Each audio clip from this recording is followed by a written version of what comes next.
কয়েকদিন দেবে বৃষ্টি পরে আর কেন হলে তো ঘরের মধ্যে ঢুকে এখন তো আরো তো ঘর বাইরে না পারি।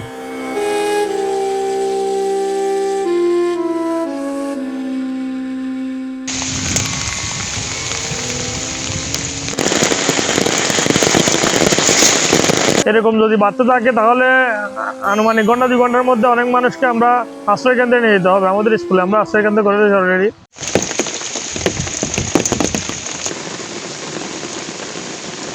বিভিন্ন জায়গায় জলাবদ্ধতা দেখা দিয়েছে, কিছু কিছু জায়গায় দেখা গেছে যে রোডের উপরে পানি চলে আসছে, যার ফলে মানুষজনের যাতায়াতের সমস্যা হচ্ছে।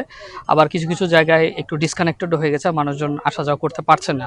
সেসব জায়গায় আমরা অ্যাসেসমেন্ট করে দ্রুত ত্রাণ পৌঁছানোর ব্যবস্থা গ্রহণ করছি। আর এছাড়াও বিভিন্ন জায়গায় যে বাঁধ ভাঙনের খবর আমরা পাচ্ছি, আমরা তাৎক্ষণিকভাবে সেখানে পরিদর্শন করে প্রয়োজনীয় ব্যবস্থা গ্রহণ করছি। অস্থায়ী ভিত্তিতে বিভিন্ন জিও ব্যাগ বা অন্যান্য পদ্ধতিতে আমরা ভাঙন রোধের চেষ্টা করছি এবং পানি নেমে যাওয়ার পরে আমরা ফুল অ্যাসেসমেন্ট করে প্রয়োজনীয় যে প্রকল্প নেওয়ার সেটি আমরা গ্রহণ করব ইনশাল্লাহ।